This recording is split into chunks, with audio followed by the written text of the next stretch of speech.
Hello friends, இன்னைக்கு நம்ம cook with குட்டி இல்லைங்க. ஒரு ஒன் பார்ட் ரெசிபி தான் பார்க்க போகிறோங்க. அது குயிக்காக ரொம்ப ஈஸியாக, ஆனால் அதே வகையில் டேஸ்ட்டாக செய்ய போகிறோங்க. அது தக்காளி சாதம் தான் செய்ய போகிறோங்க. இது எப்படி செய்கிறதுன்னு பார்க்கலாங்க. ரொம்ப கரம் மசாலாலாம் இல்லாமல், ஸ்பைசஸ் இல்லாமல், ஆனால் ரொம்ப டேஸ்ட்டாக இருக்க மாதிரி ஒரு தக்காளி சாதங்க.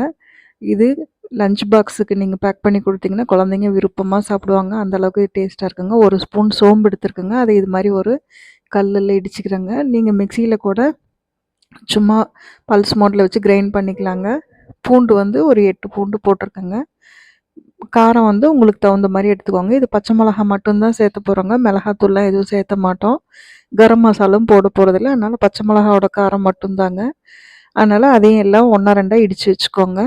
சோம்பு, பச்சை மிளகா, பூண்டு மட்டும் போட்டுக்கிறோங்க. இஞ்சி போடுறது இல்லைங்க. இப்போ நம்ம குக்கரில் தான் செய்ய போகிறோங்க. குக்கர் சூடானோடனே எண்ணெய் விட்டுங்க. அதில் ஒரு பெரிய வெங்காயத்தை கட் பண்ணி சேர்த்துக்கிட்டேங்க. வெங்காயம் கொஞ்சம் பொடிஞ்ச உடனே தட்டி வச்சுருக்க பூண்டு, பச்சை மிளகா, சோம்பு இது போட்டுக்கிறோங்க. பட்டை, கிராம்பு எந்த ஹோல் ஸ்பைசஸும் போட போகிறது இல்லைங்க. ஏலக்காய் கூட போட போகிறது இல்லைங்க. ஆனால் இது பிரியாணியோட ரொம்ப டேஸ்ட்டாக இருக்குங்க இந்த தக்காளி சாதம்.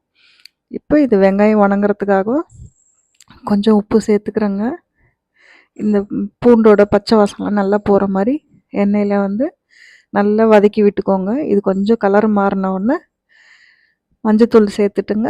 நம்ம வந்து தக்காளி கட் பண்ணி வச்சுருக்கோங்க. அதை வந்து சேர்த்துக்க போகிறோங்க.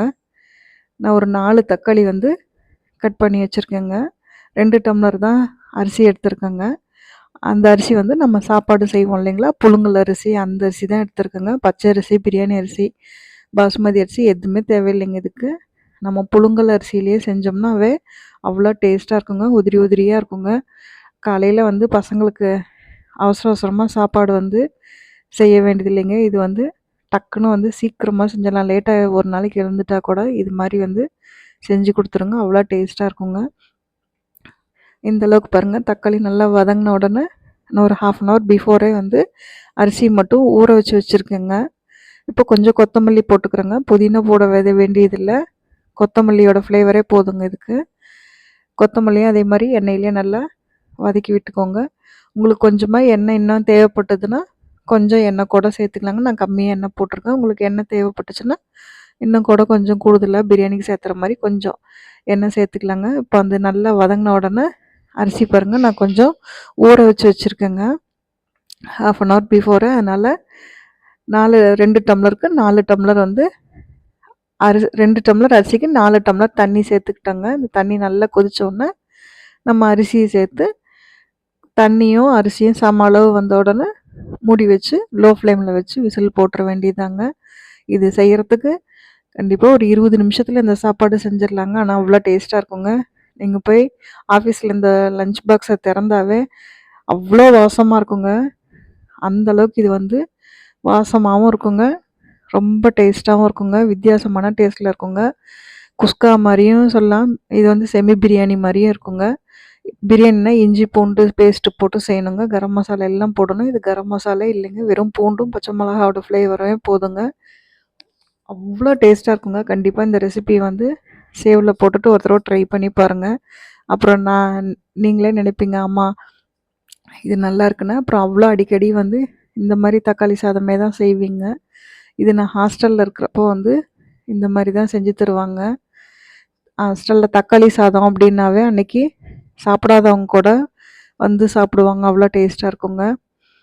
இப்போ தண்ணியும் அரிசியும் சம அளவு வந்த உடனேங்க நான் கொஞ்சம் நேரம் மூடி வச்சுட்டுங்க.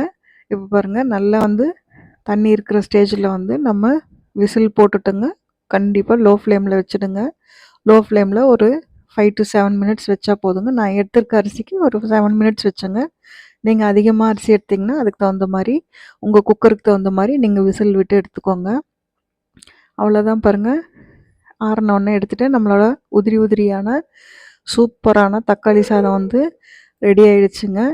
யூஸ்வலாக செய்கிற தக்காளி சாதத்தோட இது வந்து அவ்வளோ டேஸ்ட்டாக இருக்குங்க. கண்டிப்பாக இந்த ரெசிபி வந்து நீங்கள் ட்ரை பண்ணி பார்த்துட்டு அப்புறம் நினைப்பீங்க, ஆமாம் சூப்பராக இருந்தது அப்படின்னா. அந்தளவுக்கு இதோட டேஸ்ட் வந்து அவ்வளோ சூப்பராக இருக்குங்க.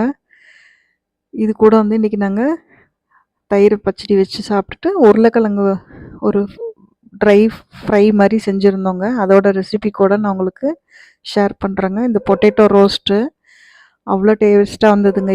இதோட ரெசிபியும் நான் சீக்கிரமாக ஷேர் பண்ணுறேங்க. அதுவும் ட்ரை பண்ணி பாருங்கள். தக்காளி சாதமும் இந்த பொட்டேட்டோ ஃப்ரை காம்போ அவ்வளோ சூப்பராக இருந்ததுங்க ரைத்தாவோட சாப்பிட்றப்போ.